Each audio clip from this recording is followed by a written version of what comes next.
Bisan pag kita sa gamay ka nagmatutudlo ka na asa nga makihulang. No? Apa naging kabubutol na sa Ginoo ko'y matuman. No? Amen. Kabubutol na sa Ginoo ko'y matuman. Dili ang atong kabubutol mauna. No? Mauna ingon yun rin. Inugang na to. Sa pagkapatid ni sa napuro ka, pinunan, nasuko sila kang Santiago o kang Juan. Tungod ni ini, ipadool ni Hesus silang tanan. O giingnan, nasayod kamo nga ang mga namuluan sa mga tao naghari kanila. No? Ingon si Ginoong Hesus, nasayod kamo nga ang namuluan sa tao naghari kanila. Pareho silang mayor, kapitan, no? Kung ikaw amo, no? Mahari kita sa imong mga ulipon, no? Mga ulipon. Kanila, o ang mga pangulo nagmando kanila. O mga pangulo nagmando kanila, suko na pangulo, no? Suko na kanila. Apan dili kini maoy angay, adili kini mao ang paagi nga angay kaninyo, Diyos Hesus. Kung usa kaninyo buot mahimong labing dako, kinahanglan nga mag-alagad siya sa tanan. No? Kung kita diay gusto nga malabing dako ka, mag-alagad na sa tanan. No? Alagaran na to tanan. No? Ikaw magpaubos sa tanan, kaya ikaw malabing dako, magpaubos sa tanan. No? Muli ko ba niya rin? Ug ang buot nga mahimong labaw sa tanan, kinahanglan nga siya magpaulipon sa tanan. No? Kinahanglan rin, labaw ka sa tanan, magpaulipon ka sa tanan. Basit ikaw musuko sa tanan, ikaw nalawis buo sa tanan, ikaw naman, napaubos mo kay labaw ka sa tanan. No? Ikaw man ang kahibalo, uli labaw ka sa tanan. Mauling ingon ko niya rin. Kay bisan gani ang anak sa tao wala man muanhi aron alagaran kundi sa pag-alagad o paghatag sa iyang ginabuhi aron tubos sa daghang mga tao. No? Wala ni amin si Ginoong Hesus para nga alagaran.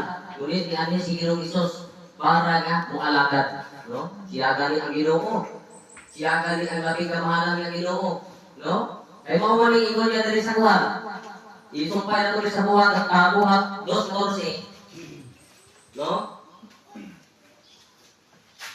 Kaya ingon siya dali.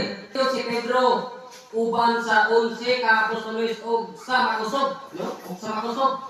Sa ato pakusog na siya. Og sa makusog nga tingog miingon kanila, mga igsoon nga taga-Hudiyo ug kamong tanan nga ania sa Jerusalem, pamatea ninyo ang akong isulti. Karon kining mga tawana dili hubog sumala sa inyong giuna-una kay alas 9 pa man lang karon sa buntag, no? Apan mao kini ang giingon ni Propeta Joel. Mao kini ang akong buhaton ingon ang Ginoo gisulat ni Propeta Joel. No? Buhaton sa katapusan nga adlaw. Nag-ingon ang Dios, no? Ibukbok ko sa tanang katawhan ang akong espiritu, no? Ang inyong mga anak nga lalaki o babae magsulti sa mensahe sa Dios. Ang inyong mga batanong lalaki makakitag mga pananahon. O ang inyong mga tigulang nga lalaki magdanggog mga danggo. No? Busa sa akong mga ulipon nga lalaki o babae. Ibukbuk ko ang akong espiritu. No? Amen. No? Kaya kung dili ka mag-inursol, di na ito maghahon ng atong batasan. Kung sa ingon niya diri sa Pinadayag 2:16. No? Basahon na ito ang Pinadayag 2:16. Nalikod ko basa ang Pinadayag 2:16. Oh, nara. Busa ka ginursol sa imong mga sala. Kung dili ka mag-ginursol, muanha ako kanimo sa labing madali o makikaway ako kanila ginamit ang espada nga gikan sa akong baba, no? Munaog diay, no? makikaway, inaagi sa baba. No? Kung sa mga espada, may ruway sulat, nagamit sa baba, ang pulong sa Ginoo, pauli ang gaman ka panton sa aton sa matag adlaw katanan. Dili lang sa mga Domingo. No? Mauna nga buktan ni nato. No? Buktan na to pag eksakto, ang nato ang kuha, dili lang muna nga naman sa tuwa ang kaluwasan, di man or di kuhanan naman ta, giusahan naman sa Espiritu Santo. Matot pa niya sa kuwan, Episo 1:13, no? Kaya mo po na yung pagkabati na ito sa pulong, sa mensahe, mo po na yung bilangan sa tuwa. O pagkabasahon na ito.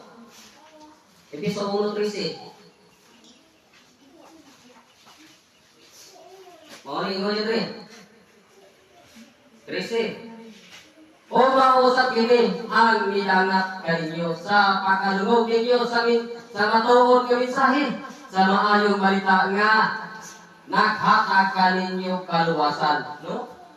Naghatag ka ninyo kaluwasan, no? Kaya ituong mata sa mga balita. Iakagan ka kaluwasan, pinagi sa kaluwasan. Makahupot na tao, makasangyaw na ta sa pulong, di na ta maulaw na naman. Dili naman kita ang nagmando sa mga galingon, kundi ang Ginoo naman. No? Mauna ingon niya dira. Mauna ingon niya dira. Isip to lang nako, sa pulong sa Ginoo. Ang ingon niya sa Marcos 10, no? Nasa iingon din sa Marcos 10. Marcos 10, 35, no? Ilugan na to. Hasta sa 45, no? Iingon na dire. Unya si Santiago o si Juan, nga mga anak ni Zebedeo, inuon kang Isus o miingon, matutudlo aduna kami buhat kanimo, no? Nag-ingon siya, doon na kami ipabuhat kanimo. Kung sa ingon ni Ginoo Isus, kung sa may ipabuhat ninyo, at kung sa may ipabuhat ninyo kanako, no? Kung nag-ingon ni Ginoo Isus, kung sa iyang ito ba? Nangutan na si Ginoo Isus kanila, no? Mitubag sila, kung mulingkod ka na, unya sa imong trono dito sa imong gingharian nga mahimayaon, palingkura kami uban kanimo, ang usa sa imong tuo ug ang usa sa imong wala, no? Kaingon sila, palingkura kami, Ginoo. Usay ito ba kay Ginoo Kristo, no? Miingon si Jesus kanila, wala kamoy kalibutan sa inyong gipangayo, no? Dili kita pwede di ay nga mo ingon na tanayon nga Ginoo. Pasudla ko. No? Dili. No? Mo ning ingon dire. Wala kamoy kalibutan sa inyong gipangayo, no? Makainom ba kamo sa kupa sa pagkantos nga akong imnan? Makapabunyag ba kamo sa paagi nga akong bunyagan? Niingon sila, oo, mitubag sila, no? Niingon si Ginoo Isus kanila, makainom kayo kamo sa kupa nga akong imnan, o makapabunyag kamo sa paagi nga ako bunyagan. Apan wala ako'y katungod, wala ako katungod, no? Sa pagpili kung kinsa ang palingkuron sa akong tuo o sa akong wala, ang amahan mao ang muhatag niini nga ng dapita ngadto sa bintagan niini. Ang Ginoo di ay mo magbuot. Ang Ginoo di ay mo magpili sa tuwa, no?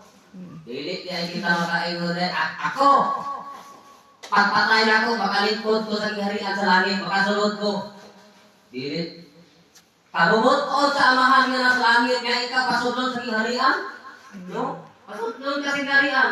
Ang amahan nga sa langit, mauna gani nga dili ta muundan o pangayo. Apo, Ginoo.